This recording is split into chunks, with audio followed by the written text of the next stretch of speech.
The old man sat alone on the park bench, his clothes hanging loose on his frail body as he stared at the half-eaten sandwich in his trembling hands.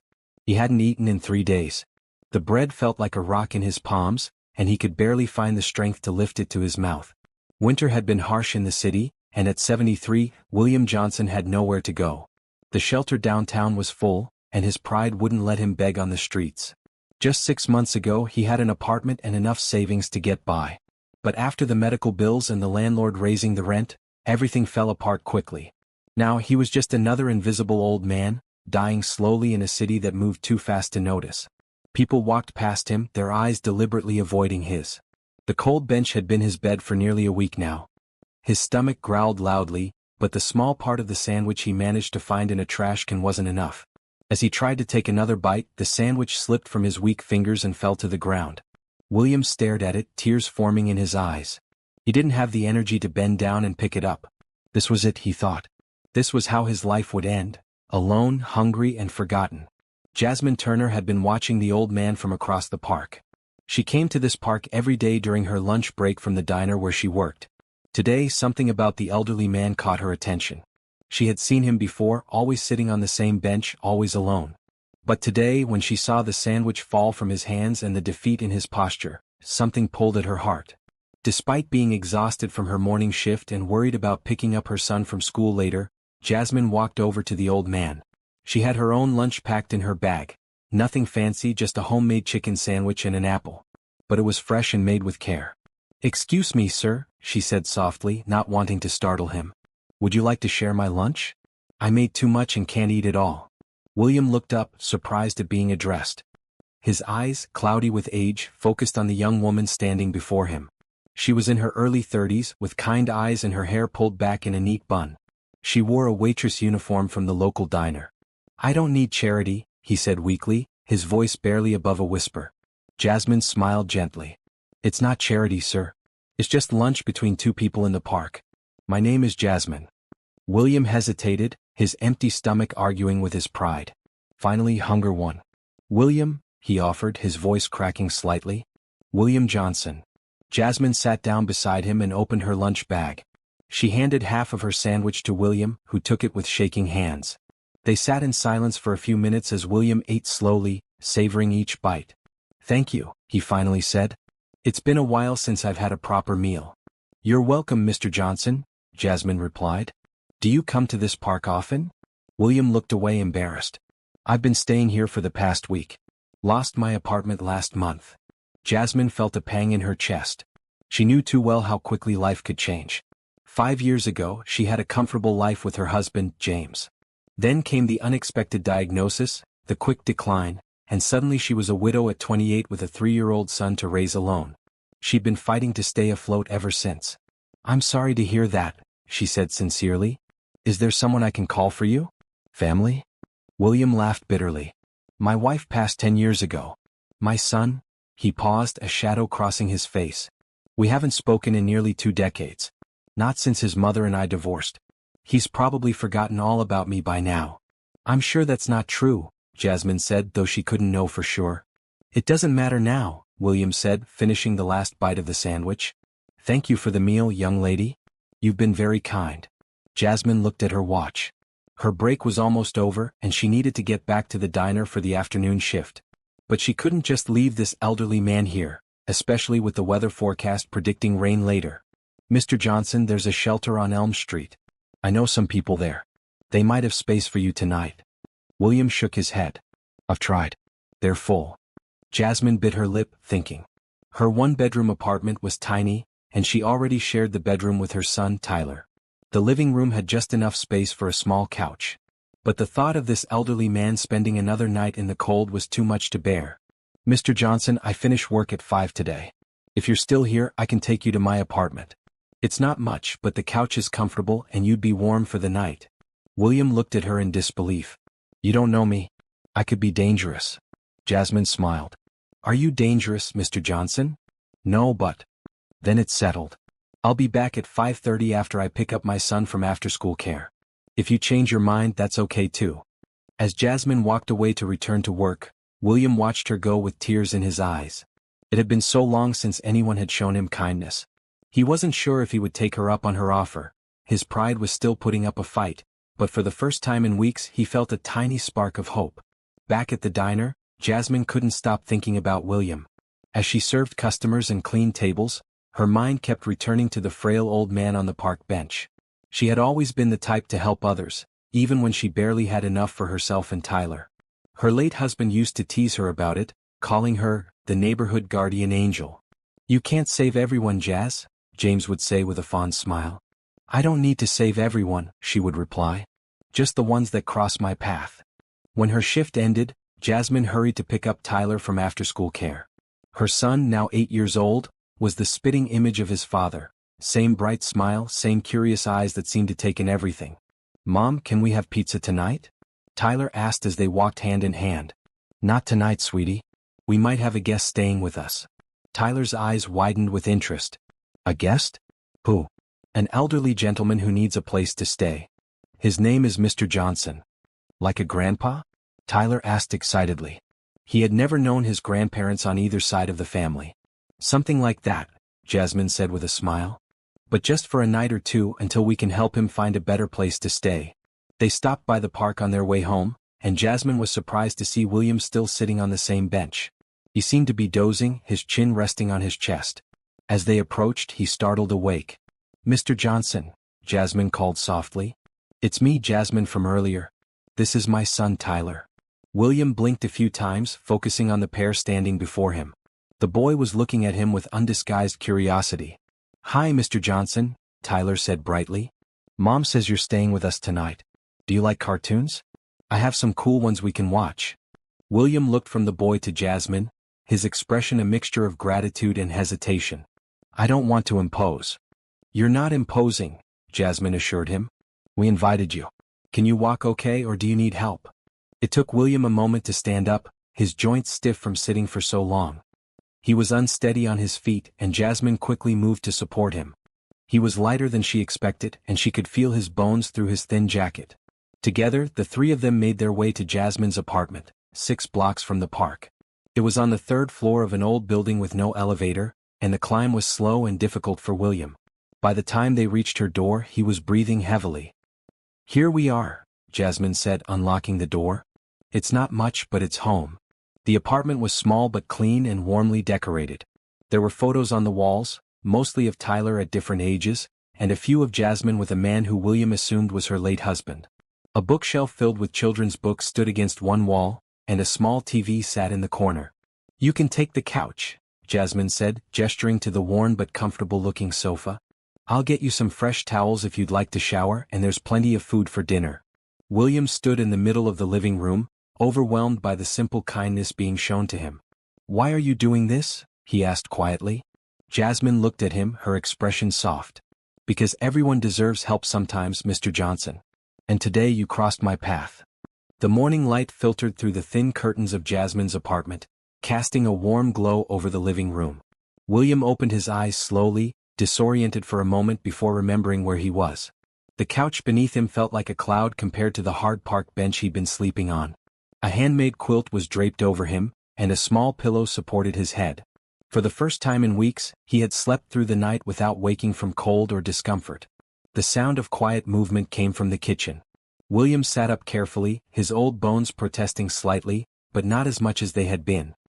He folded the quilt neatly and placed it at the end of the couch before making his way to the kitchen. Jasmine stood at the stove, flipping pancakes while humming softly. She was already dressed in her diner uniform, her hair pulled back in the same neat bun. Tyler sat at the small table, crayons spread around him as he colored intensely in a superhero coloring book. "Good morning," William said, his voice still rough from sleep. Jasmine turned and smiled. "Good morning, Mr. Johnson. How did you sleep?" "Better than I have in months," he admitted. "Thank you." Tyler looked up from his coloring. "Mom made pancakes. She only makes them on special days." "Is today a special day?" William asked, taking a seat at the table when Jasmine gestured for him to join them. "We have a guest," Tyler said, as if it was the most obvious thing in the world. "That makes it special." William's heart warmed at the simple logic of the child. It had been so long since he'd been considered special by anyone. Jasmine placed a stack of golden pancakes in the center of the table, along with a bottle of maple syrup and a bowl of sliced strawberries. It's nothing fancy, she said, but they're Tyler's favorite. They look wonderful, William said sincerely. As they ate breakfast together, William found himself sharing stories from his younger days, working as a carpenter, building homes across the country, meeting his wife at a dance hall in 1972. Tyler listened with wide-eyed fascination, especially when William talked about building a treehouse for his own son many years ago. I wish I had a treehouse, Tyler said wistfully. We don't have a tree, sweetie, Jasmine reminded him gently. Or a yard. William looked between them, an idea forming in his mind. I may not be as strong as I once was, but I still know how to use tools. Maybe I could build you something else instead. A bookshelf, perhaps? Or a desk for your schoolwork? Tyler's eyes lit up. Really? You could build stuff for us. If your mother wouldn't mind, William said, looking to Jasmine. Jasmine hesitated. That's very kind, Mr. Johnson, but you don't need to feel obligated. Please, William said. I'd like to repay your kindness somehow. And it would feel good to work with my hands again. After a moment's consideration, Jasmine nodded. Well, Tyler has been needing a desk for his homework. But let's get you back on your feet first, okay? William agreed, though privately he wondered what back on his feet would look like at his age with no home and no savings. But for now, he pushed those thoughts aside and enjoyed the simple pleasure of a shared breakfast. After they finished eating, Jasmine checked the time. I have to get to work and Tyler needs to get to school. She looked at William. You're welcome to stay here today, Mr. Johnson. Rest, watch TV, whatever you need. There's food in the fridge for lunch. William was touched by her trust. Thank you, Jasmine. I promise I won't disturb anything. I know you won't, she said with a smile. We'll be back around 5. After Jasmine and Tyler left, William looked around the small apartment. Despite its size, it felt like a real home, lived in, loved, and full of warmth. It was a stark contrast to the lonely, empty apartment he'd lost, which had never felt like home after his wife died. With nothing else to do, William decided to make himself useful. He washed the breakfast dishes, swept the kitchen floor, and straightened up the living room. It wasn't much, but it felt good to contribute. As he worked, he noticed small things that needed fixing around the apartment. A loose cabinet door, a dripping faucet, a window that didn't close properly. All things he could easily repair with the right tools. Around noon, William made himself a simple sandwich from the supplies Jasmine had shown him in the refrigerator. As he ate, he spotted a stack of bills on the counter, partially hidden under a cookbook. He didn't mean to pry, but he couldn't help noticing a past due notice on top. He quickly looked away, feeling like he'd intruded on something private. It was clear that Jasmine was struggling financially, yet she had opened her home to a stranger. The realization made William even more determined to find a way to repay her kindness. After lunch, fatigue overcame him and he dozed on the couch for a while. When he woke, it was nearly 4 o'clock. Wanting to do something nice for Jasmine and Tyler, he decided to prepare dinner. He wasn't much of a cook, but he could manage a simple meal. In the freezer, he found some chicken breasts, and the pantry yielded rice and canned vegetables. By the time Jasmine and Tyler returned home, William had a hot meal waiting for them. Mr. Johnson, Tyler exclaimed as they walked through the door. Did you cook dinner? William nodded, suddenly nervous. I hope that's all right. I wanted to thank you both. Jasmine looked surprised and touched. It's more than all right. It's wonderful. She sniffed the air appreciatively. It smells delicious. They sat down to eat together, and William felt a sense of belonging he hadn't experienced in years. Tyler chatted excitedly about his day at school, and Jasmine talked about a generous tip she'd received from a regular customer at the diner. By the way, she said, turning to William, I asked around at work today. One of our regular customers runs a senior living facility on the other side of town. They might have a room opening up next week. It's subsidized for low-income seniors. William's heart sank a little. Of course he couldn't stay here indefinitely. This was temporary kindness, not a permanent solution. That's very thoughtful of you, he said. And until then you can stay with us, Jasmine continued. If you'd like to, that is. Are you sure? William asked. I don't want to be a burden. You're not a burden, Jasmine said firmly. Actually, it's nice having another adult around. And Tyler clearly enjoys your company. As if to confirm this, Tyler looked up from his plate. Can Mr. Johnson read me a story tonight? He does really good voices. Jasmine laughed. If he's not too tired, I'm sure he would. William found himself smiling. I'd be happy to. Later that evening, after Tyler was in bed and Jasmine was folding laundry in the living room, William broached the subject he'd been thinking about all day. I noticed some things around the apartment that need fixing, he said. With a few basic tools I could take care of them for you. Jasmine looked up from the laundry. You don't have to do that, Mr. Johnson. William, please, he said. And I want to. I was a carpenter for 40 years. Fixing things is what I do. Jasmine considered this. Well, the landlord isn't exactly quick to make repairs.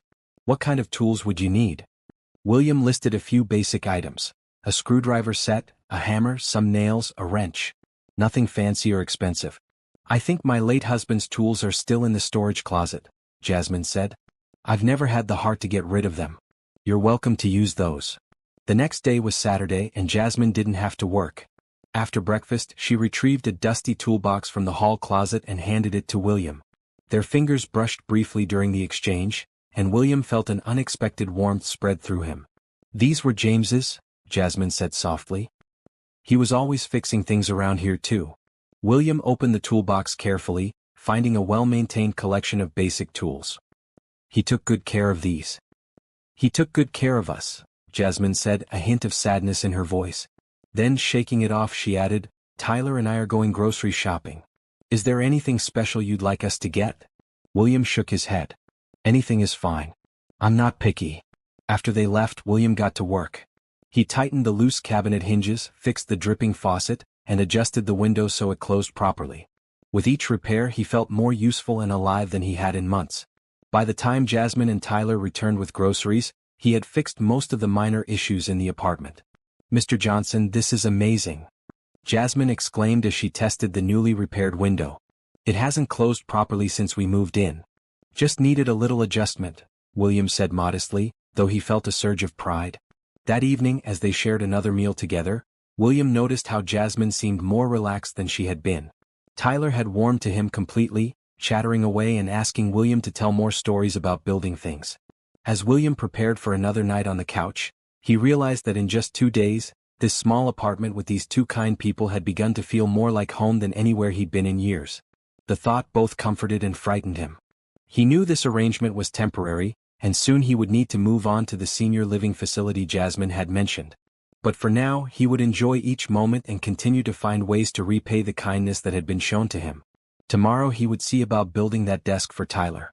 A week passed, and William had become an integral part of Jasmine and Tyler's daily routine. Each morning he would wake up early to prepare breakfast before Jasmine left for work. During the day, while Tyler was at school, William would work on various projects around the apartment. Using James's tools and some scrap wood he'd found behind a nearby hardware store, he had already built Tyler a small desk that fit perfectly in the corner of the bedroom. The senior living facility Jasmine had inquired about had called to say they wouldn't have an opening for at least another month. Privately, William was relieved. He wasn't ready to leave the warmth of this makeshift family just yet. On this particular morning, Jasmine was home. It was her rare day off from the diner. Tyler had gone to a friend's house for a playdate, leaving Jasmine and William alone in the apartment. They sat at the kitchen table, sharing a pot of coffee and comfortable conversation. I can't believe how much you've done around here, Jasmine said, looking around the apartment with appreciation. The place hasn't looked this good since James was alive. William smiled, pleased by her approval. It gives me purpose. Something to focus on besides my own problems. Jasmine studied him over the rim of her coffee cup. In the week since she'd found him on that park bench, William had transformed. His face had filled out a bit and some color had returned to his cheeks. He had trimmed his beard and combed his hair neatly. In clean clothes, some of James's old things that Jasmine had kept, he looked dignified and grandfatherly. Can I ask you something personal? Jasmine ventured. William nodded. Of course. You mentioned you have a son. That you haven't spoken in years. Do you ever think about reaching out to him? William's expression clouded slightly. Every day, he admitted. But it's complicated. Family usually is, Jasmine agreed. What happened between you two, if you don't mind my asking? William sighed, setting down his coffee cup. My son Richard grew up watching me and his mother fight constantly. I was away working most of the time, building houses across the country. Good money, but it meant I missed a lot of his childhood. By the time he was a teenager, he was angry and rebellious. When his mother and I finally divorced, he was 17. He blamed me entirely. That must have been difficult, Jasmine said softly. It was. But the real break came later. Richard was always brilliant. got into a prestigious business school, started his own company right after graduating. When it began to take off, he asked me to invest my retirement savings. I refused. I didn't understand his business model and it seemed risky. He saw it as one more way I didn't believe in him. And the company? Did it succeed? William laughed mirthlessly. Beyond anyone's wildest expectations. He became wealthy almost overnight. Last I heard, he's some kind of tech billionaire now. And here I am, homeless at 73. Jasmine reached across the table and placed her hand over his. Have you tried to contact him recently? William shook his head. What would I say? Sorry I didn't believe in you, son. By the way, I'm destitute now. He'd think I was just after his money. Or maybe he'd be happy to know his father is alive and wants to reconnect, Jasmine suggested gently. Before William could respond, Jasmine's phone rang. She checked the caller ID and frowned. It's Tyler's school. Excuse me. William watched as Jasmine's expression changed from concern to alarm as she listened to the person on the other end of the line. Yes, I understand. I'll be right there, she said before hanging up. What's wrong? William asked. Tyler fell during recess and may have broken his arm. I need to get to the school right away and take him to the emergency room. Jasmine was already on her feet, searching frantically for her purse and keys. I'll come with you, William offered immediately. Jasmine hesitated. You don't have to. I want to, William insisted. You shouldn't have to handle this alone. Gratitude flashed across Jasmine's face and she nodded. Thank you. They hurried to the school where they found Tyler in the nurse's office, his face streaked with tears as he cradled his left arm. The moment he saw them, he cried out, Mom! Mr. Johnson. Jasmine rushed to her son's side, carefully examining his swollen arm without touching it. Oh, sweetie. What happened? Between sniffles, Tyler explained how he had fallen from the monkey bars. William stood nearby, his heart aching for the boy's pain. The school nurse approached them. He needs to go to the emergency room for an x-ray. The arm is possibly broken. Jasmine nodded, her face pale with worry. We'll take him right away. As they left the school, Jasmine flagged down a taxi, her hands shaking slightly as she helped Tyler inside. William could see the fear in her eyes, not just for her son's injury but for what this might mean financially. An emergency room visit, x-rays, possibly a cast. None of that would be cheap even with insurance. At the hospital, they waited for nearly 2 hours before Tyler was seen by a doctor. William sat with them the entire time, distracting Tyler with stories and gentle jokes to keep his mind off the pain. Jasmine alternated between comforting her son and filling out endless forms, her brow furrowed with concern. When the doctor finally confirmed that Tyler's arm was indeed broken and would need a cast, Jasmine bit her lip, clearly calculating costs in her head. William wished desperately that he had money to help, but he had nothing to offer except his presence and support. After Tyler's arm was set in a bright blue cast, his choice of color, they were directed to the billing department. Jasmine asked William to stay with Tyler while she spoke with the hospital staff about payment options. Does it hurt a lot? William asked Tyler once they were alone. Tyler shook his head bravely. Not anymore. The doctor gave me medicine. But Mom looks sad. She's just worried about you, William assured him, though he knew there was more to it than that. Is she worried about money again? Tyler asked with the innocent directness of a child. I heard her crying about bills last month. William's heart sank at this glimpse into the struggles Jasmine faced daily. Your mom is very strong, he told Tyler. And very smart. She'll figure everything out. When Jasmine returned, her expression was carefully composed, but William could see the tension in her shoulders.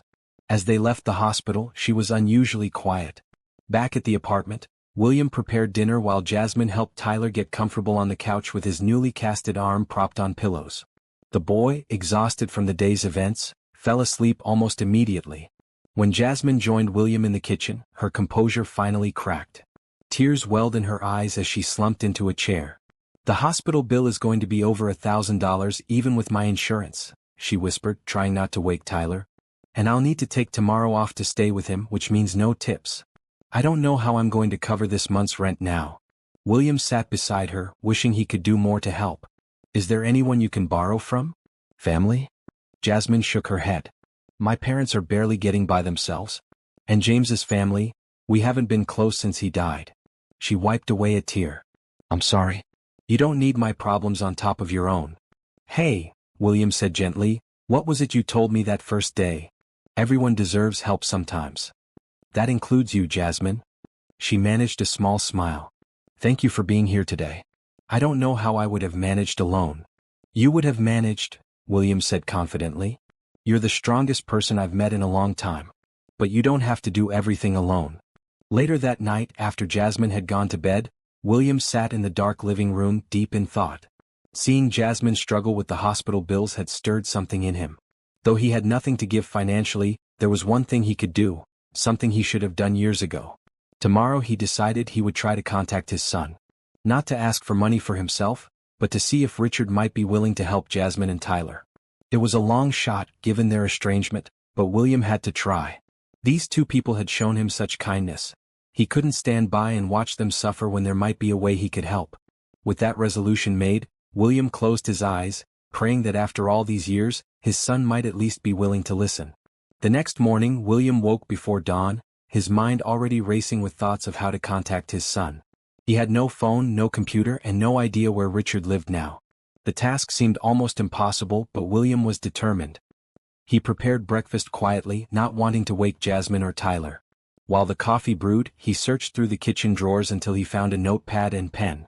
Sitting at the table, he began to draft a letter to his son. "Dear Richard," he wrote and then paused. What could he possibly say after nearly 20 years of silence? How could he explain his current situation without sounding like he was begging for help? And most importantly, how could he convince Richard to help Jasmine and Tyler, people his son had never met? After several false starts and crumpled pages, William finally completed a letter that felt right. It was honest, humble, and focused not on his own needs but on the kindness Jasmine had shown him and the difficulties she now faced. As he sealed the letter in an envelope, Jasmine entered the kitchen, looking tired but managing a smile. "You're up early," she observed. "Couldn't sleep," William admitted. "How's Tyler?" "Still sleeping. The pain medication makes him drowsy." She poured herself a cup of coffee and sat across from William. "What's that?" she asked, noticing the envelope. William hesitated. "A letter. To my son." Jasmine's eyes widened slightly. "You're going to contact him?" "I'm going to try," William said. "But I don't even know where to send this. I have no address, no phone number." "What's his full name? Maybe we could look him up online." "Richard Johnson," William said. "Though that's a pretty common name. His company was called Summit Tech, last I heard." Jasmine's coffee cup froze halfway to her lips. "Summit Tech? As in the Summit Tech?" William shrugged. "I don't know. Is it well known?" "Well known? It's only one of the biggest tech companies in the country." Jasmine set down her cup and stared at William. "Your son is Richard Johnson of Summit Tech? You've heard of him?" William asked, surprised. "Everyone has heard of him. He's in the news all the time, new products, charitable foundations, that space tourism project he's funding." Jasmine shook her head in disbelief. "I had no idea. You never mentioned his company was so successful." "I knew he had done well," William said, "but I've been out of touch for so long. I don't follow business news." Jasmine stood up suddenly. "Wait here. I have an idea." She disappeared into the bedroom and returned a moment later with a tablet.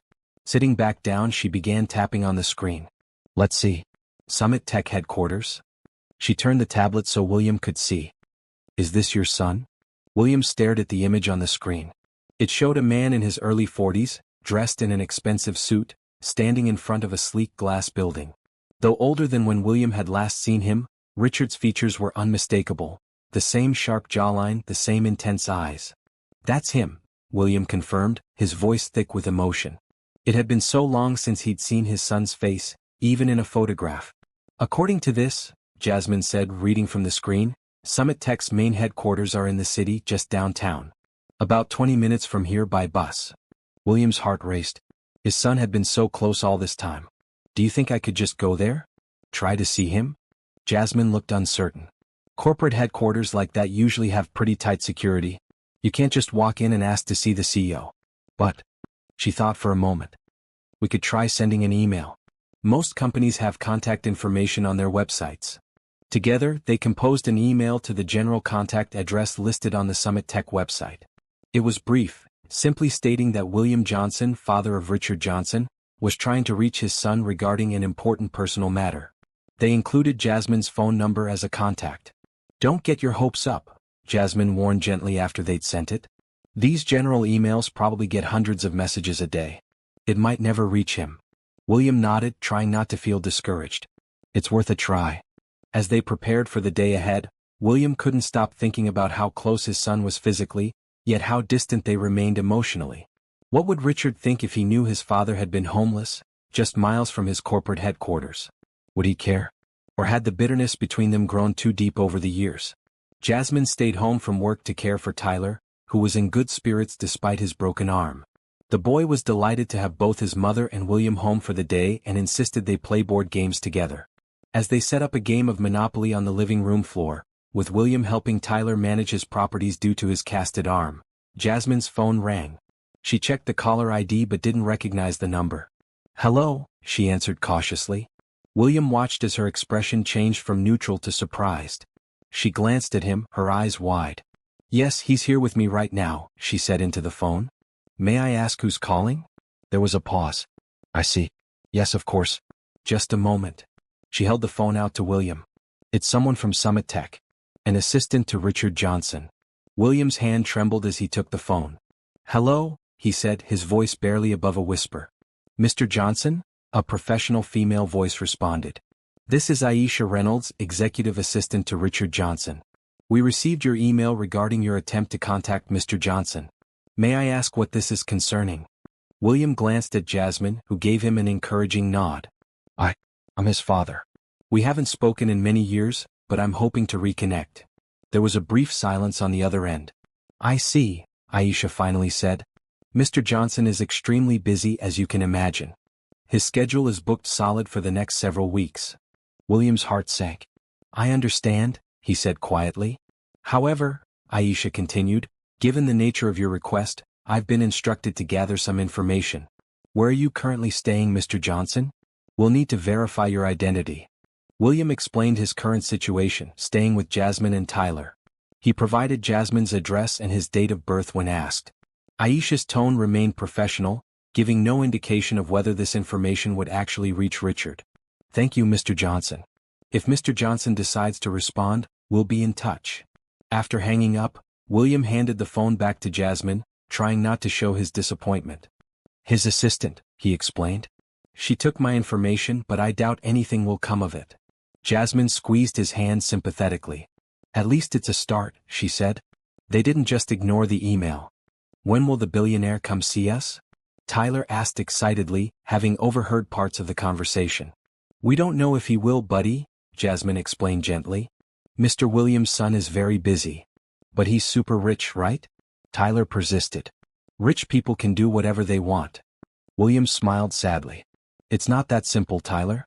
Sometimes, even with all the money in the world, there are things you can't fix easily. Like hurt feelings and old mistakes." They returned to their board game, but William found it hard to concentrate. The brief contact with Richard's world, even just through his assistant, had stirred up a whirlwind of emotions. Hope, fear, regret, and longing all battled within him. The rest of the day passed uneventfully.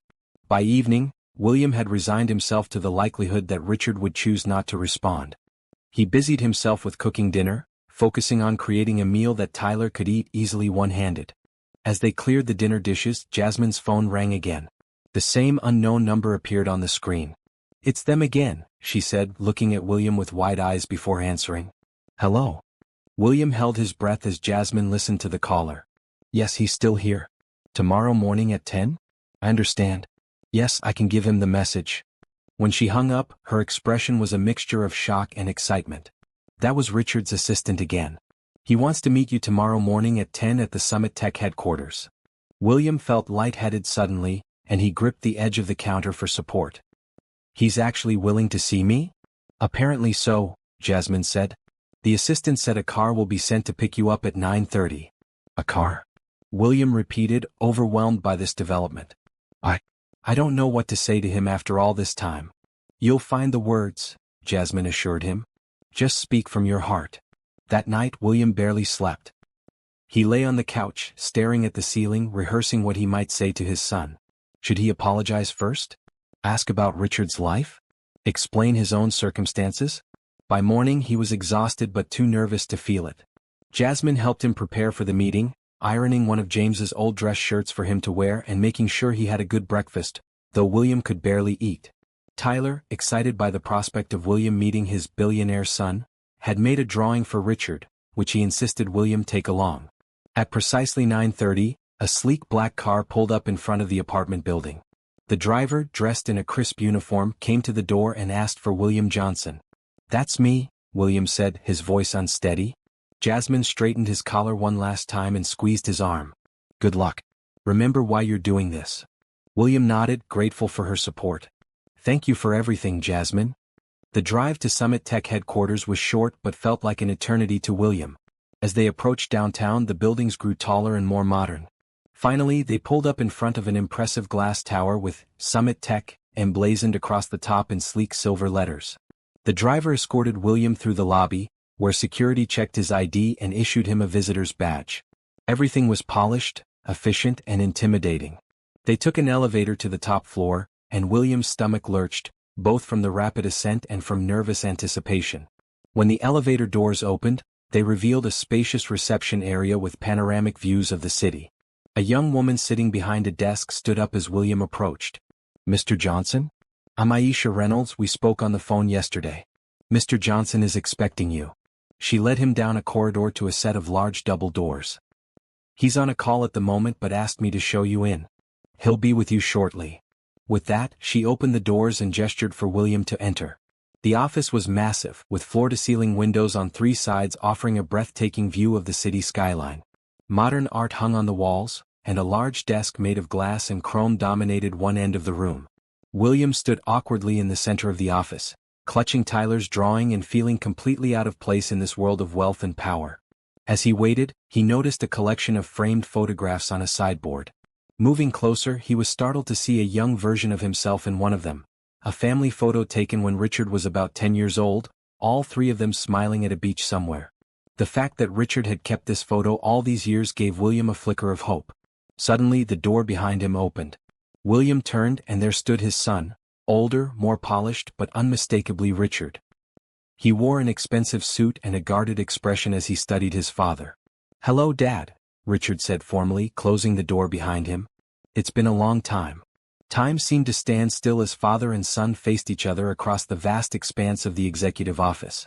William drank in the sight of his son, noting all the changes the years had brought, the touches of gray at Richard's temples, the fine lines around his eyes, the confident posture of a man who had achieved great success. Yet beneath these changes, William could still see traces of the boy he had once known. "Richard," William finally managed, his voice thick with emotion. "Thank you for seeing me." Richard moved to his desk, gesturing for William to take one of the chairs opposite. "Your email was quite a surprise," he said, his tone neutral and controlled. "My assistant said you're staying with someone named Jasmine Turner?" William nodded as he lowered himself into the chair. "Yes. She found me in the park about 2 weeks ago. I was..." He hesitated, swallowing his pride. "I was homeless, Richard. Have been for some time now." Something flickered in Richard's eyes, surprise perhaps or concern, but it quickly vanished behind his professional facade. "I see. And how exactly did you end up in that situation?" There was no accusation in the question, just clinical interest, as if William were a business case to be analyzed. It stung, but William understood. His son had built walls over the years just as he had. "After your mother died, I couldn't keep up with the medical bills. Then the recession hit and construction jobs dried up. At my age, no one was hiring. I managed for a while on my savings, but eventually..." William spread his hands in a gesture of defeat. "I lost everything." Richard leaned back in his chair, studying his father. "Why didn't you reach out before it got to that point?" The question hung in the air between them, loaded with 2 decades of unspoken history. William could hear the real questions behind it. "Why did you only contact me when you needed something? Why now, after all these years?" "Pride, I suppose," William admitted. "And shame. And the knowledge that I hadn't been there for you when you needed me. I didn't think I had the right to ask for your help." "So what changed?" Richard asked. William looked down at the drawing he still held in his hands, Tyler's colorful depiction of what he imagined a billionaire's office might look like, complete with a robot assistant and a helicopter pad on the roof. The sight of it reminded him why he was really here. "Jasmine and her son Tyler changed everything," William began. "This woman, who barely has enough for herself and her boy, took me in without hesitation. Gave me food, shelter, kindness." His voice broke slightly. She reminded me what family really means. Richard's expression remained impassive, but he was listening intently. I'm not here for myself, Richard, William continued. I'm here for them. Tyler broke his arm a few days ago.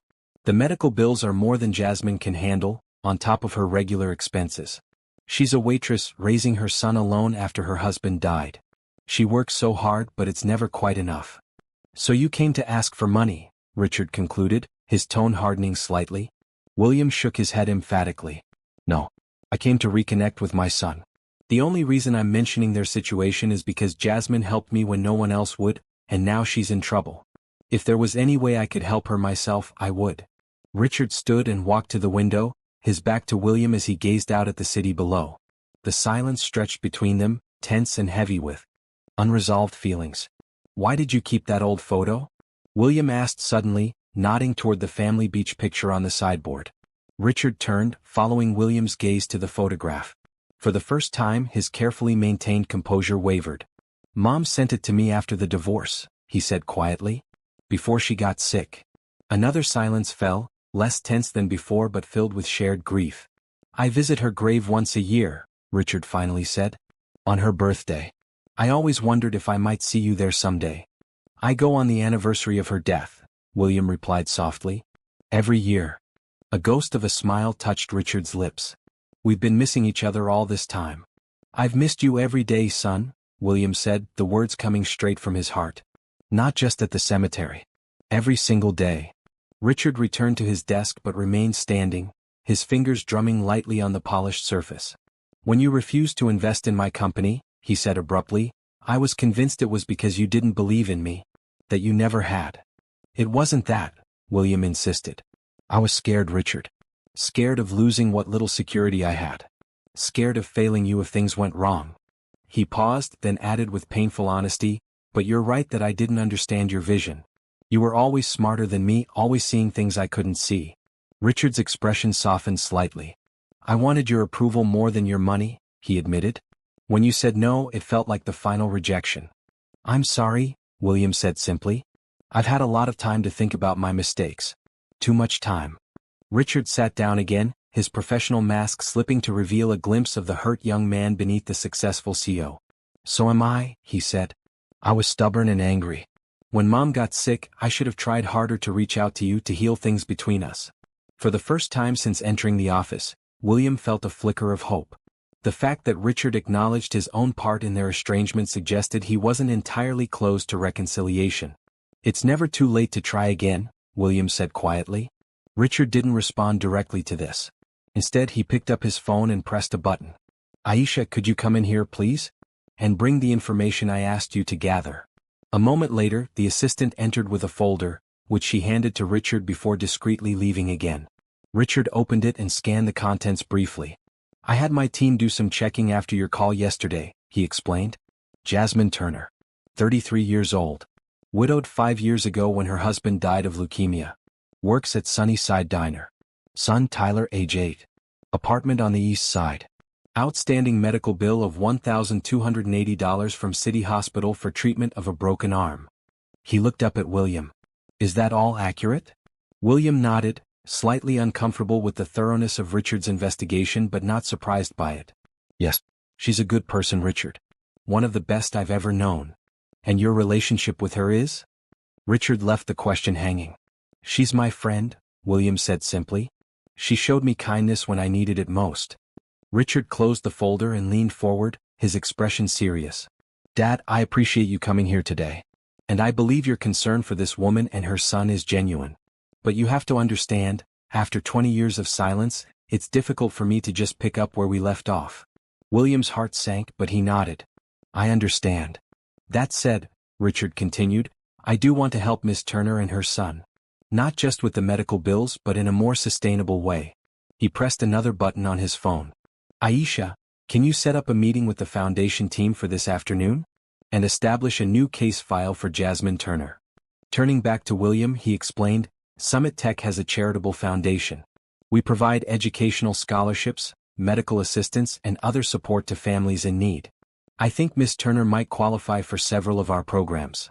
That's very generous, William said, touched by Richard's willingness to help. As for you, Richard continued, his tone becoming more businesslike again. I'll have Aisha arrange temporary housing at one of our corporate apartments while we figure out something more permanent. And there might be a position for you at the foundation if you're interested. We run a mentorship program pairing skilled retirees with at-risk youth. Your carpentry experience could be valuable there. William was overwhelmed by this unexpected turn of events. Richard, I don't know what to say. You don't need to say anything, Richard replied, standing to indicate the meeting was concluding. This isn't charity, Dad. It's an opportunity, for both of us. As William rose from his chair, he remembered Tyler's drawing. Before I go, he said, holding it out, Tyler made this for you. He was very excited when he heard I was meeting a real billionaire.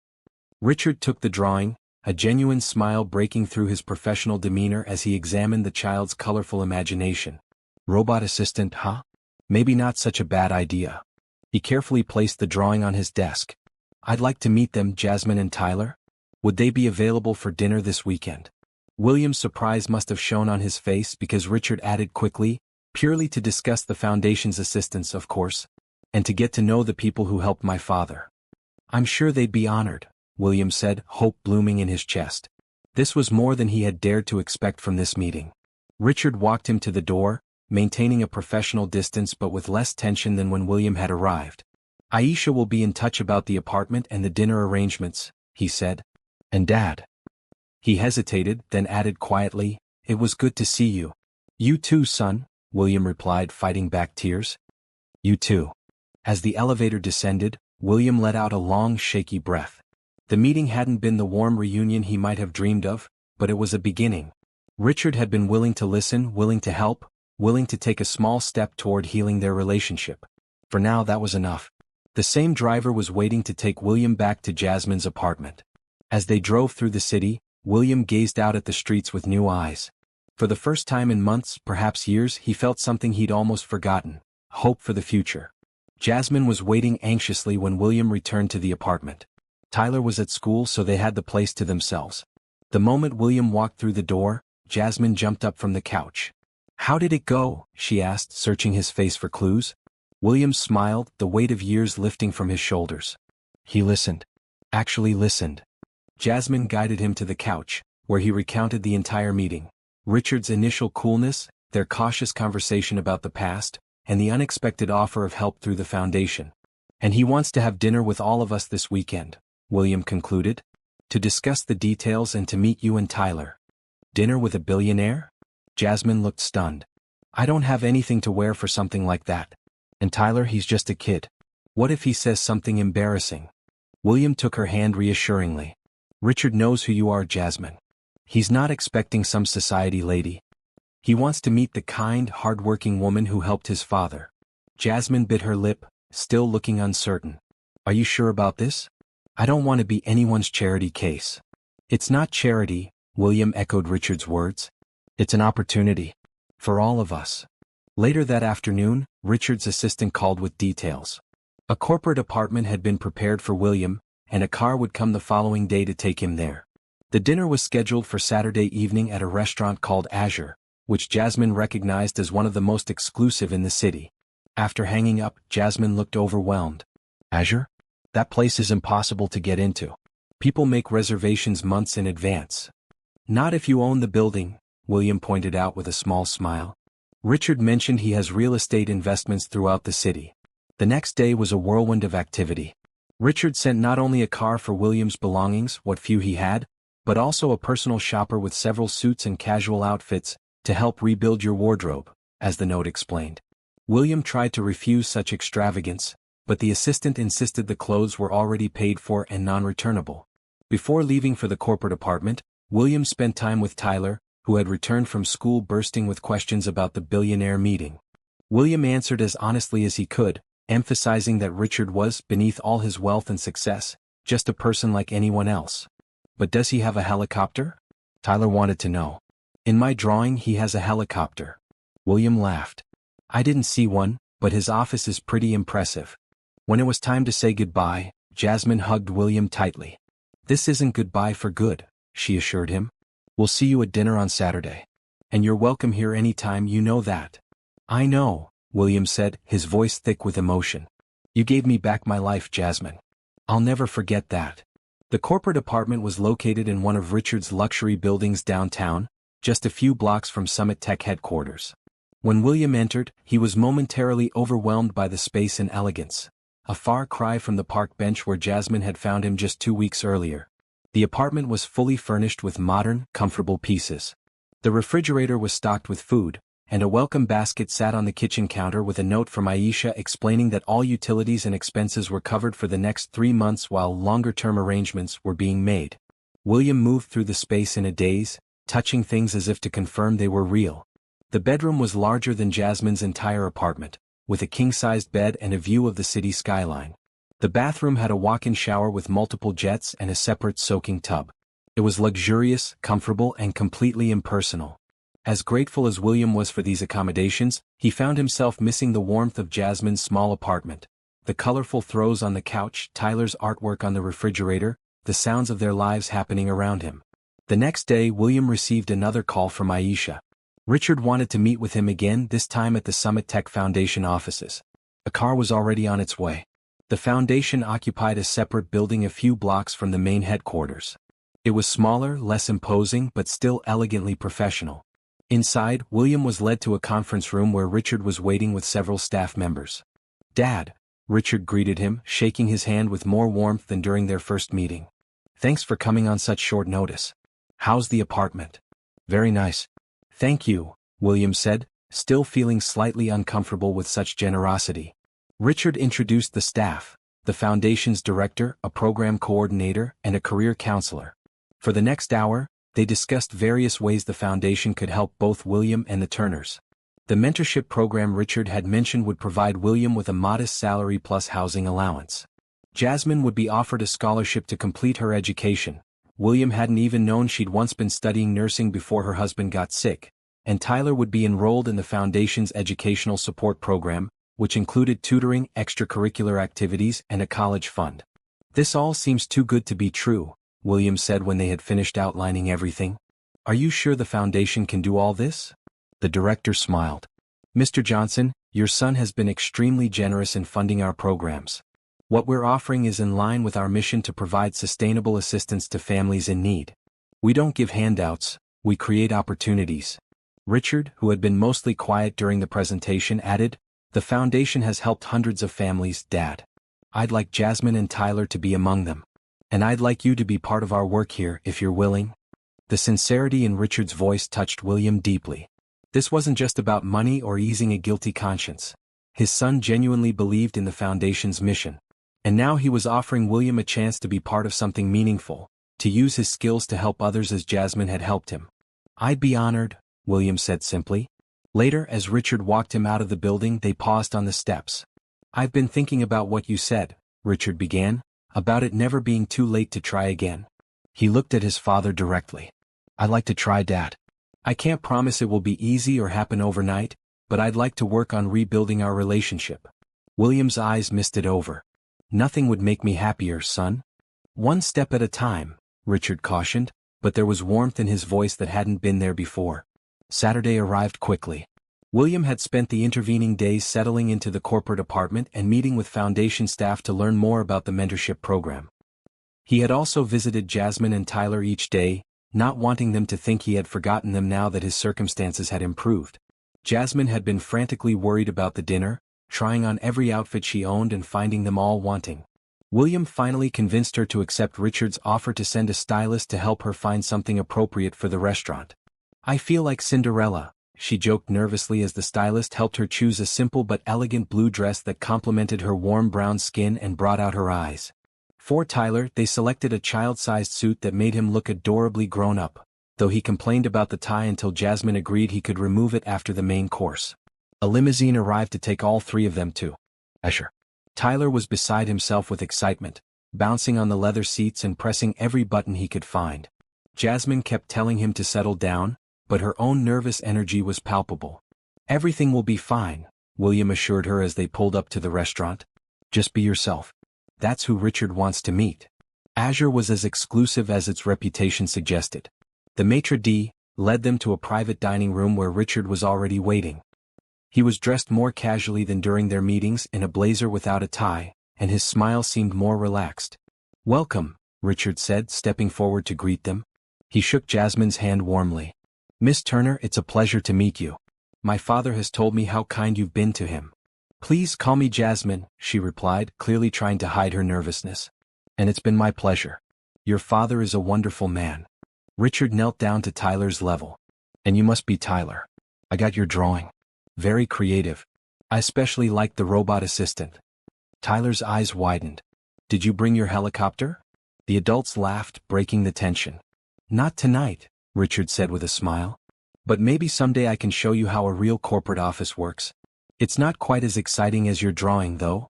The dinner progressed more comfortably than any of them might have expected. Richard was a gracious host, making sure everyone felt at ease. He asked Jasmine about her life, her work, and her interrupted nursing studies with genuine interest. When she explained how her husband's illness had forced her to drop out of school to work full-time, Richard nodded understandingly.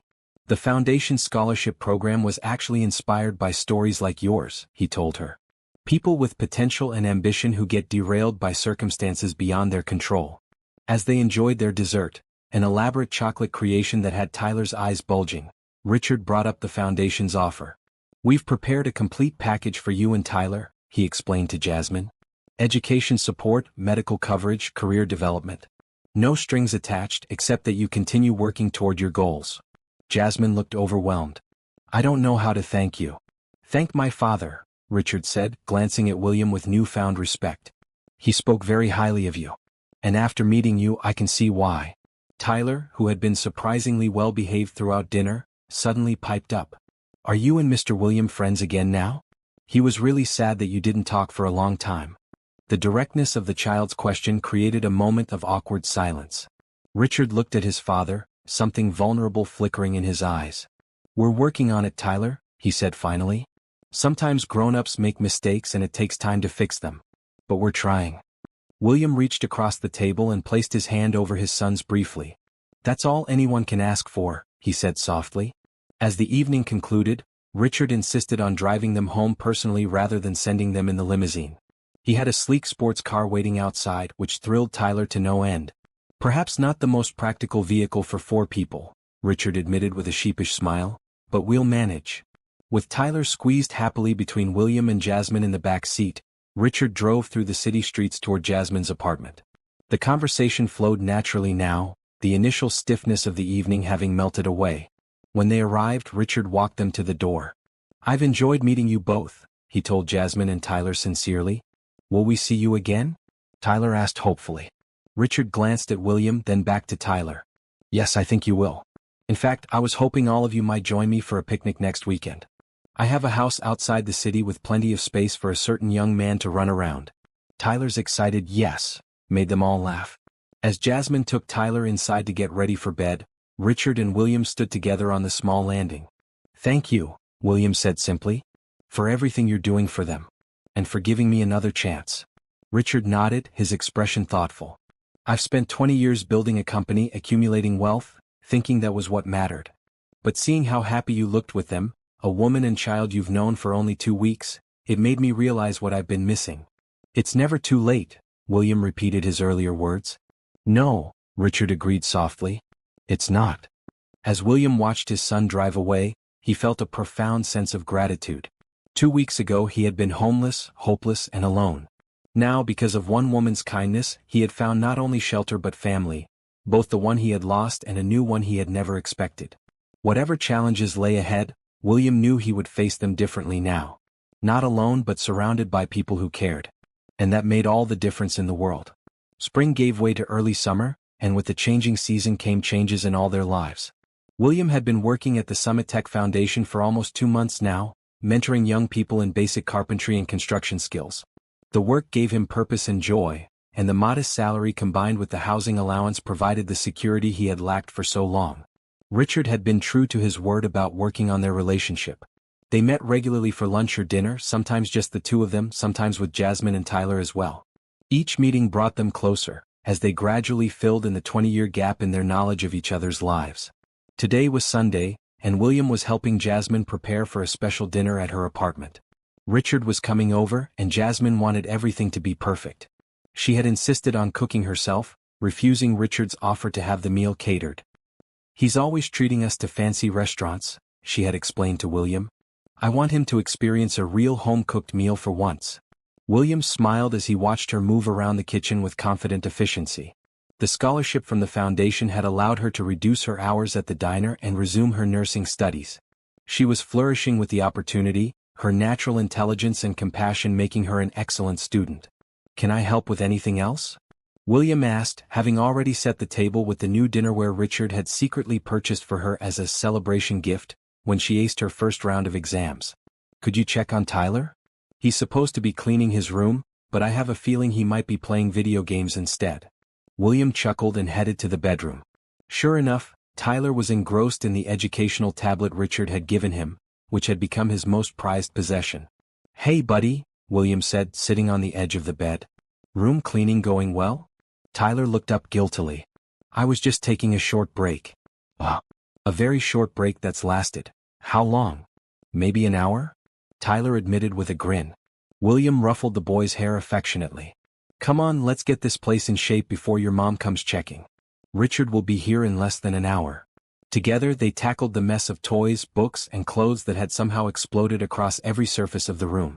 As they worked, Tyler peppered William with questions about Richard's childhood, eager for stories about his new Uncle Rich, as he had taken to calling him. Was he always smart? Did he have lots of friends? Did he like sports or video games? William answered as best he could, realizing with some sadness how many of these details he had missed during Richard's teenage years, when he had been so focused on work and the deteriorating relationship with his wife. "You know," William said thoughtfully, "you should ask Richard these questions yourself. I think he'd enjoy telling you about when he was your age." Tyler nodded seriously. "Mom says it's good for him to talk about regular stuff instead of just business things all the time." William smiled at the child's perceptiveness, or rather at Jasmine's perceptiveness, which Tyler was echoing. She was right, of course. Richard spent so much of his life in boardrooms and business meetings that he rarely had the opportunity for normal conversation. Just as they finished tidying the room, the doorbell rang. Tyler raced to answer it, with William following behind at a more sedate pace. Richard stood in the hallway, looking relaxed in jeans and a casual button-down shirt, a far cry from the formal CEO who had first greeted William in his office. He held a bouquet of flowers and a bottle of wine. "Uncle Rich!" Tyler exclaimed, launching himself at Richard for a hug. Richard caught him with his free arm, now accustomed to the boy's enthusiastic greetings. "Hey sport," he said warmly. "How's that arm doing?" Tyler's cast had come off the previous week. "All better. The doctor said my bones heal super fast because I'm still growing." Richard handed the flowers to Jasmine, who had emerged from the kitchen wiping her hands on a dish towel. "These are beautiful," she said, accepting them with a smile. "Thank you." "Something smells amazing," Richard commented, following her into the apartment. He greeted William with a warm handshake that turned into a brief hug, a new development in their relationship that still caught William by surprise each time it happened. "Jasmine's been cooking all day," William informed him. "She's determined to show you what a real family dinner is like." "I'm looking forward to it," Richard said sincerely. "Most of my meals are either in restaurants with clients or taken at my desk between meetings." As Jasmine arranged the flowers in a vase, she asked casually, "How's Sarah? Will she be joining us for the foundation picnic next month?" William noticed a slight flush on Richard's cheeks at the mention of Sarah Chin, the foundation's director, with whom Richard had been spending an increasing amount of time recently. "She's well," Richard replied, trying to sound nonchalant. "And yes, she'll be at the picnic. In a professional capacity, of course." Jasmine and William exchanged knowing looks. In the 2 months since Richard had re-entered William's life, they had all noticed how his face lit up whenever Sarah's name was mentioned. The foundation director was intelligent, compassionate, and down-to-earth, qualities that seemed to attract Richard despite his usual preference for dating within his social circle of models and socialites. "Of course," Jasmine agreed with a hint of amusement in her voice. "Professional capacity." Tyler, bored with the adult conversation, tugged at Richard's sleeve. "Can we play catch before dinner? I've been practicing like you showed me." "Sure thing," Richard agreed readily, seeming relieved at the change of subject. "Let's head outside." As the two went out to the small courtyard behind the apartment building, Jasmine turned to William with a smile. "Those two have really bonded, haven't they?" William nodded, watching through the window as his son patiently showed Tyler how to improve his throwing technique. "Richard would have made a good father," he said softly. I'm glad he has a chance to experience a bit of that with Tyler. It goes both ways, Jasmine pointed out. Tyler needs male role models in his life. Between you and Richard, he's getting some wonderful examples. The mention of being role models together, father and son united again, warmed William's heart. His relationship with Richard was healing more quickly than he had dared to hope, and he knew much of that was due to Jasmine's gentle influence on both of them. Dinner was a lively affair, with Tyler dominating the conversation with stories from school and questions about Richard's latest tech projects. Richard, for his part, seemed to relish the normalcy of it all, passing dishes around a family table, laughing at a child's jokes, having conversations that had nothing to do with stock prices or board meetings. After the meal, as they enjoyed the apple pie Jasmine had baked for dessert, Richard cleared his throat. I actually have some news to share with all of you, he said, setting down his fork. Is it about the spaceship? Tyler asked excitedly. Are you going to the moon? Richard laughed. No, not yet. The space tourism project is still years away from completion. He looked at William. It's about the old Johnson family home. William stilled. What about it? The house where Richard had grown up, where William had lived with his wife until their divorce, had been sold years ago when William could no longer afford the upkeep after his wife's death. I bought it back, Richard said simply. It came on the market last month and I had my real estate team make an offer immediately. The sale was finalized yesterday. William was speechless. That house held so many memories, both sweet and painful. It had been the backdrop for Richard's childhood, for family Christmases and summer barbecues, but also for bitter arguments and the final breakdown of his marriage. I know it might seem strange, Richard continued, noting William's silence. But after reconnecting with you, I started thinking about our family history. That house was part of it. I thought maybe we could restore it together, you with your carpentry skills, me with the resources. Make new memories there to balance out the old ones. The thoughtfulness of the gesture touched William deeply. I'd like that, son, he managed to say through the emotion tightening his throat. I was thinking it could be your permanent home, once the renovations are complete, Richard added. The corporate apartment is fine for now, but it's not really a home. That's very generous, William began, but Richard cut him off with a shake of his head. It's not generosity, Dad. It's your house too. It always was. Jasmine, sensing the emotional weight of the moment, quietly began clearing the dessert plates. Tyler, why don't you help me with the dishes? She suggested. But I want to hear more about the house. Tyler protested. And you will, she assured him. But let's give Mr. William and Richard a moment to talk. Once Jasmine and Tyler had moved to the kitchen, Richard leaned forward, his expression earnest. There's something else I wanted to discuss with you. Something I've been thinking about a lot lately. What is it? William asked. Jasmine, Richard said simply. I've been watching how she is with you, with Tyler, even with me. She's remarkable, Dad. The kind of person who gives without expecting anything in return.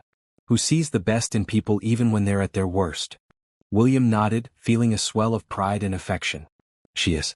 I've never met anyone quite like her. The thing is, Richard continued, lowering his voice so it wouldn't carry to the kitchen, I think you care about her as more than just a friend who helped you in a tough time. And I think she might feel the same way about you. William's eyes widened. Richard, I'm 73 years old. She's barely in her 30s. So, age is just a number when it comes to genuine connection. And you're healthier and more vibrant now than you were 2 months ago. The foundation doctor who examined you said you have the constitution of a man 15 years younger. William shook his head, though part of him thrilled at the idea. It would be inappropriate. I'm old enough to be her father. Grandfather, technically, Richard said with a small smile. But who cares? Life is too short to deny yourself happiness because of what others might think. God knows I've wasted enough time letting pride and resentment keep me from the people who matter. He reached across the table and placed a hand on William's arm. Just think about it, okay? You deserve happiness, Dad. And so does she. Before William could respond, Tyler burst back into the dining room, breaking the moment. Mom says I can show you my new video game, Uncle Rich. The one with the robots. Richard laughed and allowed himself to be pulled toward Tyler's corner of the bedroom, casting one last meaningful glance at his father over his shoulder. William sat alone at the table, his thoughts in turmoil. Could Richard be right? Did he have feelings for Jasmine beyond gratitude and friendship? And could she possibly see him as anything more than an elderly man she had helped out of kindness? The idea seemed absurd on the surface. Yet William couldn't deny the way his heart lifted whenever Jasmine entered a room, or how he found himself thinking of ways to make her smile. He had attributed these feelings to simple gratitude and paternal affection, but perhaps there was more to it. Jasmine returned from the kitchen, drying her hands on a dish towel. She sat in the chair Richard had vacated, her warm brown eyes concerned as she studied William's face. "Are you okay?" she asked. "That was quite a gesture from Richard, offering you the family home." William nodded, trying to focus on that conversation rather than the one that had followed. "It was. Sometimes I still can't believe how much has changed in just 2 months." "You've both been working hard to rebuild your relationship," Jasmine said. "It's beautiful to see." "None of it would have happened without you," William pointed out. "You're the one who brought us back together." Jasmine blushed slightly at the praise. "I just gave you a place to stay and a meal. You did the hard part, reaching out to Richard after all those years." "You did much more than that and you know it," William insisted. "You showed kindness to a stranger when most people would have walked past. You opened your home and your heart." He paused, suddenly aware of how intensely he was speaking. "That kind of compassion is rare, Jasmine. You're a special person." Her blush deepened and she looked down at her hands. "Thank you, William. That means a lot coming from you." An unexpected impulse seized William, the urge to reach across the table and take her hand in his. But before he could act on it, Tyler's excited voice called from the bedroom. "Mom, come see. Uncle Rich is helping me beat the level boss." The moment passed. Jasmine stood with a smile. "Duty calls. Will you join us?" William nodded, rising from his chair. "Of course." As he followed her to the bedroom, William reflected on Richard's words. Did he have feelings for Jasmine? Perhaps. But even if he did, and even if by some miracle she returned them, was it fair to her? She was young, with her whole life ahead of her. She deserved someone who could share that life for decades to come, not a man in his 70s. Yet as he watched her laugh at Tyler and Richard's antics with the video game, a warmth spread through William's chest that he couldn't deny. Whatever these feelings were, they were real. And for now that realization was enough. Summer was in full bloom, and the July heat had settled over the city like a warm blanket. William had been spending more time at the old Johnson family house, working alongside contractors to restore the place to its former glory. Richard had given him free rein over the renovation decisions, wanting the house to feel like William's home again. Today, however, William wasn't at the house. He was sitting in a cafe near the hospital where Jasmine was doing her clinical rotation as part of her nursing program. They had fallen into the habit of meeting for lunch on the days she had clinicals, a ritual they both looked forward to. William checked his watch for the third time in 10 minutes. Jasmine was late, which was unusual. Just as he was beginning to worry, he spotted her hurrying through the cafe door, still in her student nurse scrubs. "I'm so sorry," she said breathlessly, sliding into the chair across from him. "We had an emergency case come in right at the end of my shift and I couldn't leave." "No need to apologize," William assured her, pushing a cup of coffee toward her. "I ordered your usual. It might be a bit cooler now, though." "You're a lifesaver," she said gratefully, taking a long sip. "I've been on my feet since 5 this morning." William studied her face, noting the shadows under her eyes. "You're working too hard, between your classes, clinicals, and still picking up shifts at the diner." Jasmine shrugged. "I'm used to it. And it's not forever. Once I finish the program and get my RN license, I'll have regular hours and better pay." "Still, you need to take care of yourself," William insisted. "Tyler needs his mother healthy and rested." At the mention of her son, Jasmine's face brightened. "Speaking of Tyler, he can't stop talking about the treehouse. Every day it's, 'When can we go see Mr. Williams' house? Is the treehouse finished yet?" William chuckled. The treehouse had been his special project during the renovation, a belated fulfillment of Tyler's wish. Richard had immediately approved the addition when William suggested it, even bringing in an architect to ensure the structure would be safe and durable. "We're putting the finishing touches on it this week," William said. "It should be ready for its first official visitor by the weekend." "He'll be over the moon," Jasmine said with a smile. They ordered lunch, sandwiches and salads, and fell into easy conversation. Jasmine talked about her clinical experiences, while William shared updates on the house renovation. It was comfortable, familiar, and William found himself as always reluctant for their time together to end. "Oh, I almost forgot to tell you," Jasmine said as they were finishing their meal. "I bumped into Sarah Chin at the foundation office yesterday when I went to drop off my scholarship progress report." "Oh." William tried to sound casual, though he immediately noticed how Jasmine's eyes sparkled with mischief. "She mentioned that she and Richard had dinner together on Tuesday." Not a business dinner either. William smiled. Good for them.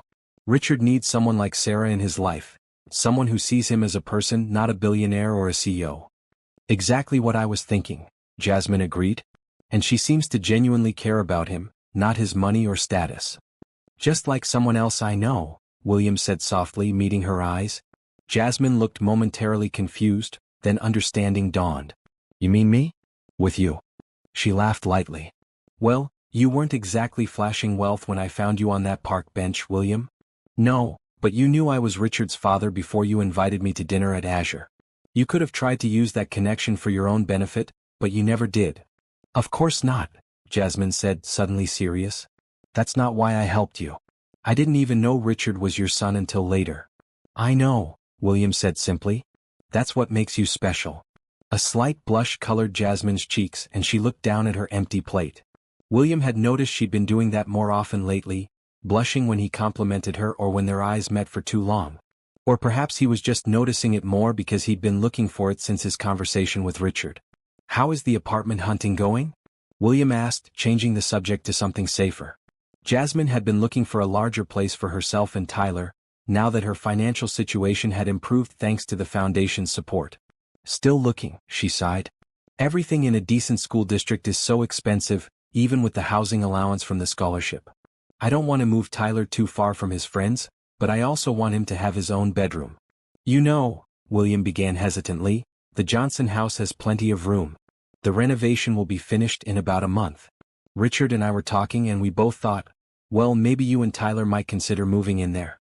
At least temporarily until you find the right place. Jasmine's eyes widened. Move in with you? William, that's too generous. We couldn't impose like that. It wouldn't be an imposition at all, William assured her. The house has 5 bedrooms. It gets lonely there with just me. And Tyler would have the treehouse, a big yard to play in and a much better school district. I don't know, Jasmine said, clearly conflicted. It's a lovely offer, but...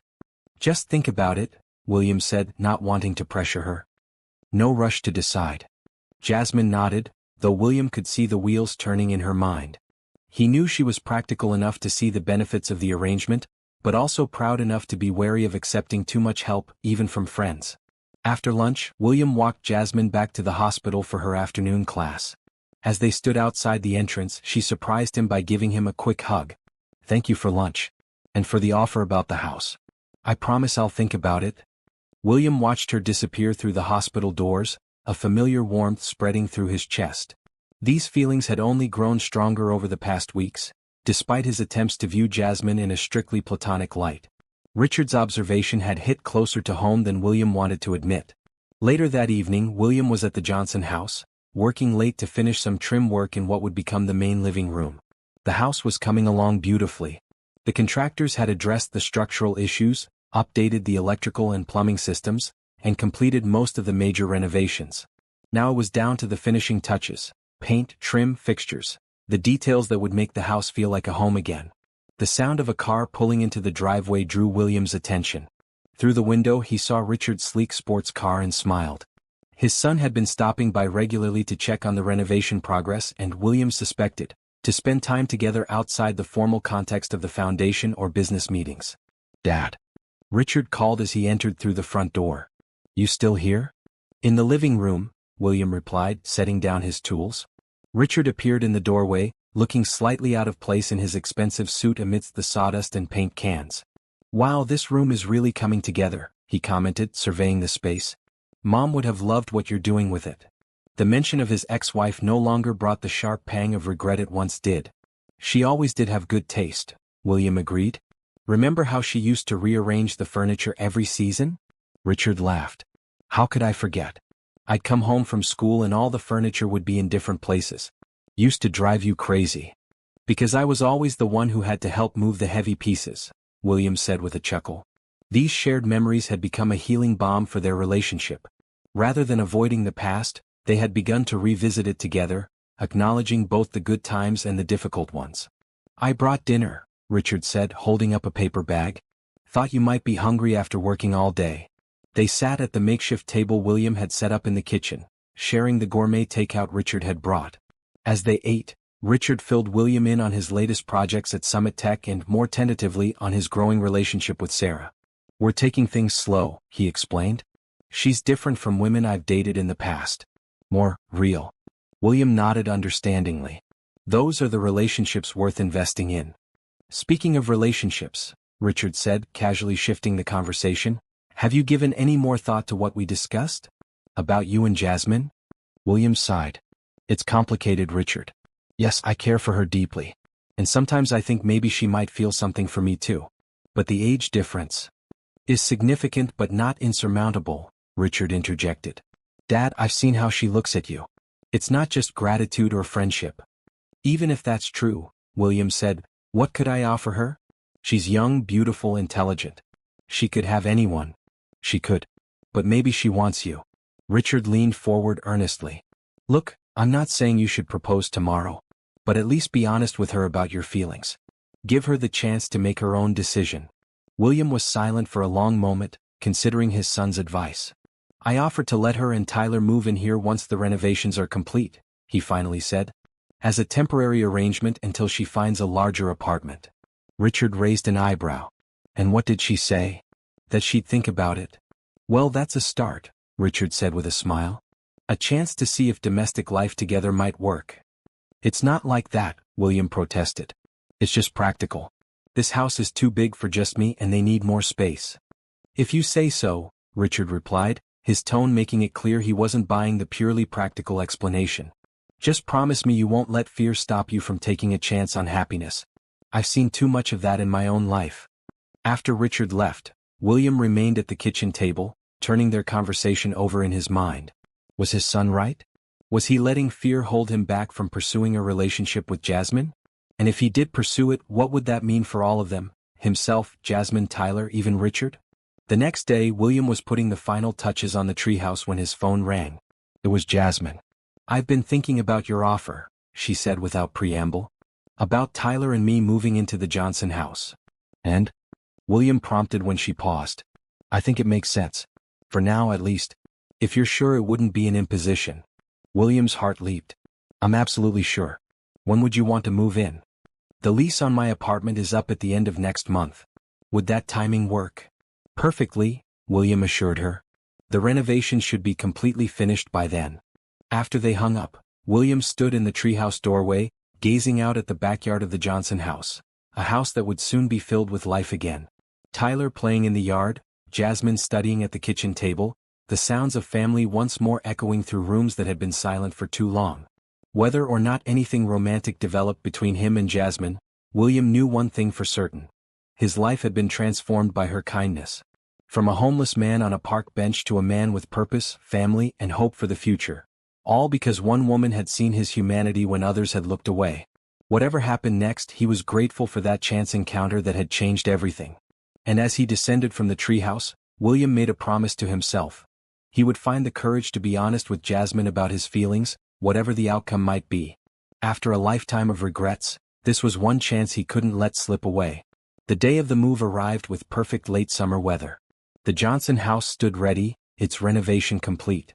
Fresh paint gleamed on the walls, new hardwood floors shone in the sunlight streaming through tall windows, and the gardens had been restored to their former glory. William had spent the previous week preparing rooms for Jasmine and Tyler. The main guest bedroom had been converted into Jasmine's space, with a soft new queen-sized bed, a desk for her studies, and bookshelves for her nursing textbooks. For Tyler, William had transformed the smallest bedroom into a boy's dream, with space-themed wallpaper, Tyler's current obsession.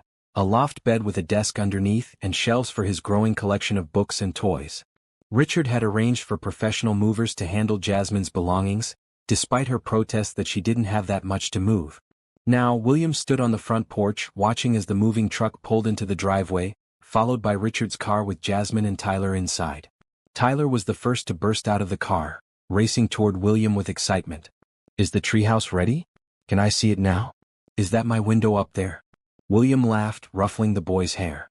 "Yes, yes, and yes. But let's help your mom get settled first, okay?" Jasmine approached more slowly, her expression a mixture of gratitude and slight embarrassment. "This is all too much, William," she said quietly. "The movers, this beautiful house.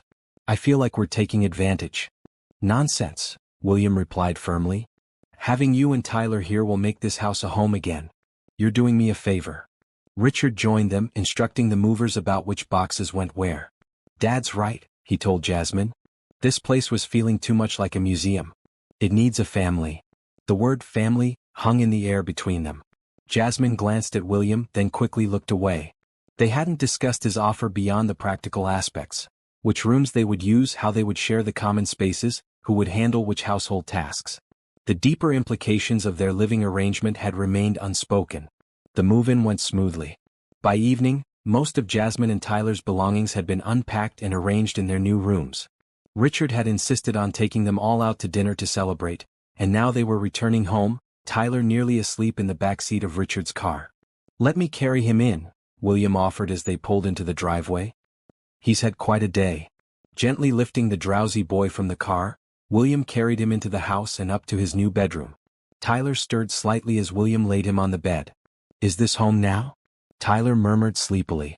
Yes, buddy, William replied softly. This is home now.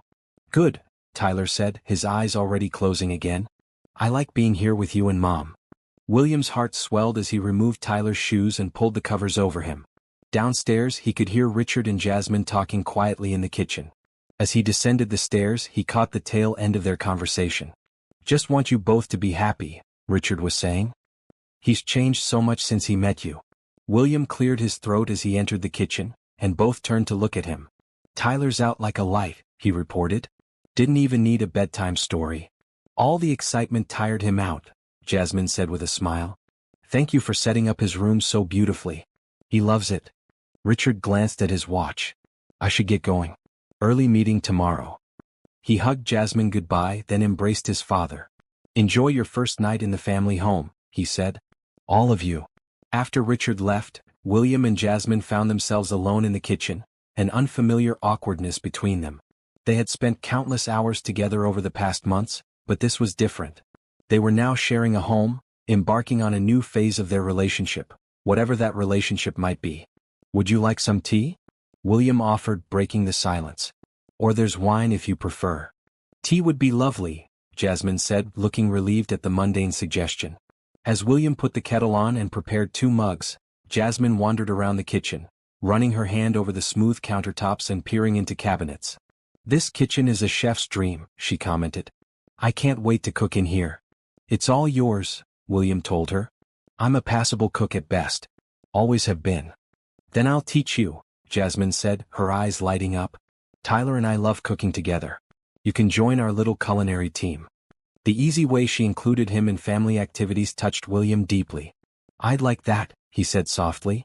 They took their tea to the living room, settling on opposite ends of the comfortable sofa. Through the large windows they could see the backyard bathed in moonlight, the treehouse a shadowy silhouette against the night sky. I can't thank you enough for all of this, Jasmine said after a moment. You've changed our lives, William. He shook his head. You changed mine first, remember? I was a homeless old man when you found me. You were never just a homeless old man to me, Jasmine said firmly. From the first moment I saw you on that bench, I knew you were someone special. William's heart quickened at her words. Special? How could you have known that? Jasmine looked down at her tea, a small smile playing on her lips. There was a dignity about you even in those circumstances. And when you spoke, I could hear the kindness in your voice. I just knew. William was silent for a moment, absorbing her words. Gathering his courage, he set his tea down and shifted slightly closer to her on the sofa. Jasmine, he began, his voice soft but steady, there's something I need to tell you. Something I've been thinking about for a while now. She looked up, her brown eyes meeting his. What is it? These past few months have been the happiest of my life, William said. Not just because I reconnected with Richard or because I'm no longer homeless, but because of you. He paused, searching for the right words. You've brought light back into my life in a way I never expected. Jasmine's expression softened, but she remained silent, waiting for him to continue. I know this might seem inappropriate, William went on, his voice growing more uncertain. There's the age difference and you're a young woman with your whole life ahead of you. But I've developed feelings for you that go beyond friendship or gratitude. And I felt you should know even if you don't feel the same way. There. He had said it. After weeks of internal debate, of conversations with Richard, of analyzing every smile and blush and touch, William had finally put his feelings into words. Now he held his breath, waiting for Jasmine's response. She looked down at her hands for a long moment, then back up at him. "William," she began, and his heart sank at her serious tone. Here came the gentle rejection he had been preparing himself for. "I've been struggling with similar feelings," she continued, surprising him. "At first I thought it was just admiration and respect. You're such a good man, kind, wise, talented." She smiled shyly. "But then I started looking forward to our lunches a little too much. I found myself thinking about you when you weren't around, wondering what you would think of things I saw or experienced." Hope flickered in William's chest. "Are you saying?" "I'm saying that age is just a number," Jasmine stated firmly. "I care about who you are, not when you were born." "But," she hesitated, "there's Tyler to consider. He's already grown so attached to you. If we were to explore these feelings and it didn't work out—" "I understand," William said quickly. "The last thing I want is to disrupt his life. He's been through enough already. Which is why I think we should take things very slowly," Jasmine concluded. "Now that we're living under the same roof, we have time to see if these feelings develop into something lasting. We can get to know each other even better, see how we function together on a daily basis." William felt a weight lift from his shoulders. She hadn't rejected him. In fact, she shared his feelings but was being thoughtful and cautious, as was her nature. "Slow sounds perfect," he agreed with a smile. "We have all the time in the world." Jasmine's eyes crinkled with warmth. "So we're clear, this isn't me saying no. This is me saying, let's see where this goes while being mindful of all the lives involved." William nodded, understanding completely. "That's all I could ask for." They talked late into the night, sharing more of their histories, dreams, and fears than they ever had before. William told her about his marriage, the good early years and the difficult later ones. Jasmine spoke of James, the love they had shared, and the devastating loss of watching him fade away. "He made me promise to be happy again someday," she said softly. "I thought he was being optimistic. I couldn't imagine ever feeling that way about someone else." "And now?" William asked gently. Jasmine reached across the sofa and took his hand in hers. "Now I think he knew me better than I knew myself." That simple touch, her warm hand holding his weathered one, conveyed more than words could express. It was acceptance, connection, possibility. William squeezed her hand lightly, marveling at how right it felt. When they finally said goodnight, standing at the top of the stairs where their paths diverged to separate bedrooms, William resisted the urge to kiss her. They had agreed on slow and he would honor that. Instead, he brought her hand to his lips and pressed a gentle kiss to her knuckles. "Welcome home, Jasmine," he said softly. Her smile was radiant. "Good night, William." As he lay in bed that night, William reflected on the extraordinary turn his life had taken. From despair to hope, from loneliness to connection, from a park bench to a home filled with love. However their relationship developed, he was already blessed beyond measure. The following weeks fell into a comfortable rhythm. Jasmine continued her nursing studies and her part-time shifts at the diner, while William divided his time between the Foundation's mentorship program and his own projects around the house. Tyler thrived in his new school, making friends quickly and excelling in his classes. Together they formed a family unit that felt surprisingly natural. They shared meals, helped Tyler with homework, took walks in the neighborhood, and spent quiet evenings playing board games or watching movies. Richard visited often, sometimes bringing Sarah along, and their expanded family gatherings were filled with laughter and easy conversation. One crisp Saturday in early October, Richard proposed a family outing to the apple orchard outside the city. Tyler was ecstatic at the idea, having never been apple picking before. "Can Sarah come too?" he asked Richard, who had become firmly established as Uncle Rich in the boys' world. Richard glanced at William and Jasmine before answering. "If she's not busy, I'm sure she'd love to join us." "The more the merrier," Jasmine said warmly. She had grown quite fond of Sarah over the past months, appreciating the woman's intelligence, compassion, and the positive influence she had on Richard. The day of the outing dawned clear and bright, perfect weather for apple picking. They drove to the orchard in 2 cars, Richard and Sarah in his sports car, William, Jasmine, and Tyler in Jasmine's newly purchased used sedan, a practical upgrade from her old car, made possible by her improved finances.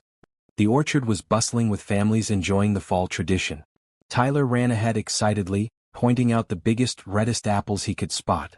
William and Jasmine followed at a more leisurely pace, their hands occasionally brushing as they walked.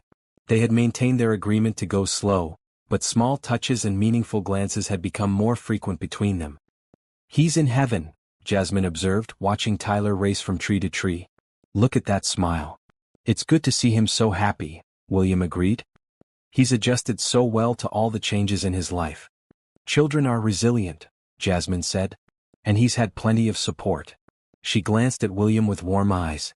"From all of us." "Tyler did most of the work," William said modestly. "That boy has energy to spare." "He adores you," Jasmine said softly. "You know that, don't you?" William nodded, his throat tightening with emotion. "The feeling is mutual. He's an amazing kid. You've done an incredible job raising him." "We're raising him now," Jasmine corrected gently. "He looks to you as much as to me these days." The simple statement touched William deeply. "I never thought I'd have this chance again," he admitted. "To be part of a family, to watch a child grow. After I failed with Richard." "You didn't fail," Jasmine insisted. "You made mistakes, yes. But look at your relationship now. Look at the man Richard has become. There's so much of you in him. His generosity, his sense of responsibility, his capacity for love." William smiled at her fierce defense of him. "You always see the best in me." "I see you," Jasmine said simply. She leaned in and kissed him softly. "All of you. The good and the not so perfect. And I love what I see." William held her close, savoring the moment. The ring he had purchased was hidden upstairs in his dresser drawer, waiting for Christmas morning. He had spoken to Tyler already, explaining his intentions and asking for the boy's blessing. Tyler had given it enthusiastically, offering suggestions for how William should propose that ranged from skywriting to singing to hiding the ring in a piece of cake. In the end, William had decided on something simpler: a quiet moment on Christmas morning, surrounded by the people he loved most in the world. Richard and Sarah would be joining them for the day, making the family circle complete. 3 days before Christmas, a massive snowstorm hit the city, blanketing everything in white. Schools closed early and Jasmine's classes were canceled. They spent the afternoon building snowmen in the backyard and having an impromptu snowball fight that left them all breathless with laughter and covered in snow. As evening approached, they retreated indoors to warm up. While Jasmine helped Tyler with his shower, William prepared dinner, a hearty stew that had been simmering in the slow cooker all day. The domestic scene was one he had never imagined for himself again, especially during those dark days on the park bench. The park bench. The thought stopped William in his tracks. Suddenly, he knew exactly how he wanted to propose to Jasmine. The next morning, while Jasmine was at her clinical rotation, William made a phone call to Richard, explaining his new plan. His son was immediately supportive, offering to help with the arrangements and to take Tyler for a few hours on Christmas Eve to give William and Jasmine some time alone.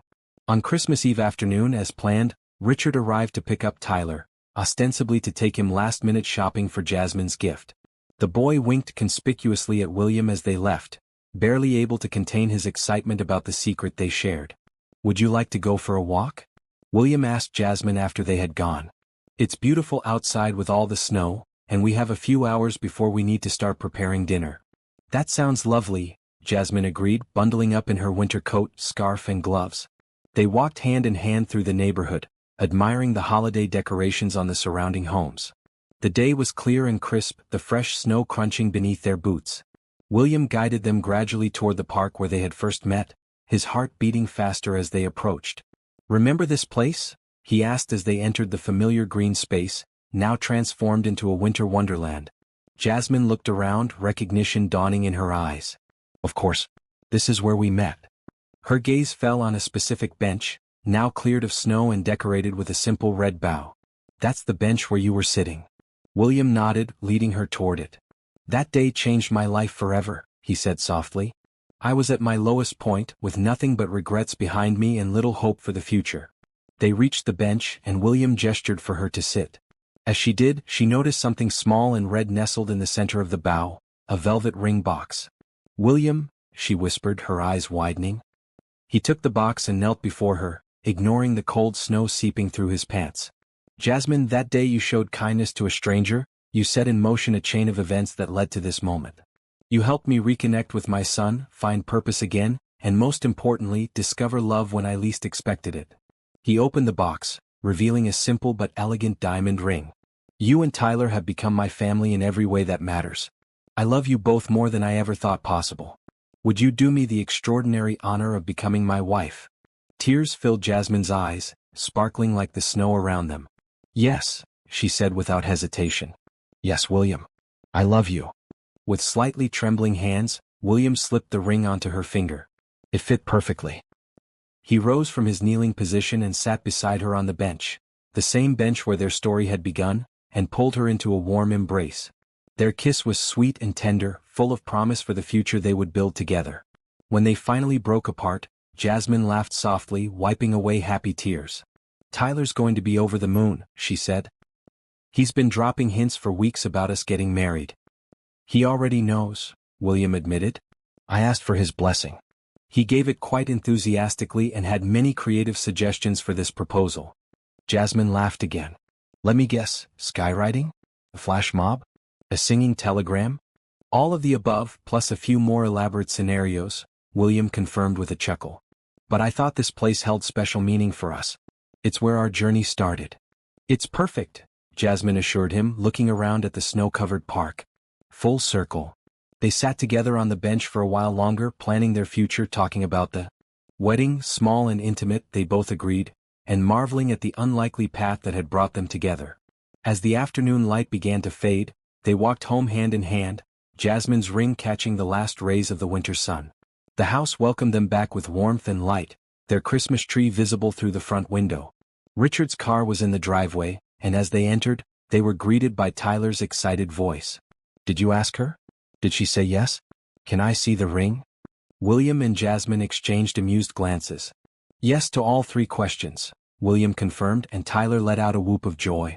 Richard approached them, Sarah at his side. Congratulations, he said warmly, embracing first Jasmine and then his father. I couldn't be happier for you both. I have news too, Richard added, after the initial excitement had calmed somewhat. He looked at Sarah, who nodded encouragingly. Sarah and I are engaged as well. We were going to wait until tomorrow to announce it, but it seems like the right moment now. More congratulations and embraces followed as the two couples shared their happiness. Tyler, feeling left out of all the adult excitement, tugged at William's sleeve. Does this mean you'll be my dad now? He asked, his expression serious. William knelt down to the boy's level, meeting his eyes. I would be honored to be your dad, Tyler. But James will always be your father too. We'll make sure you never forget him. Tyler nodded solemnly. Mom says he's watching over us from heaven. Do you think he's happy about you marrying Mom? William considered this thoughtfully. I think he would be happy knowing that your mom has found love again, and that you have someone who cares about you both very much. This seemed to satisfy Tyler. I think so too, he declared.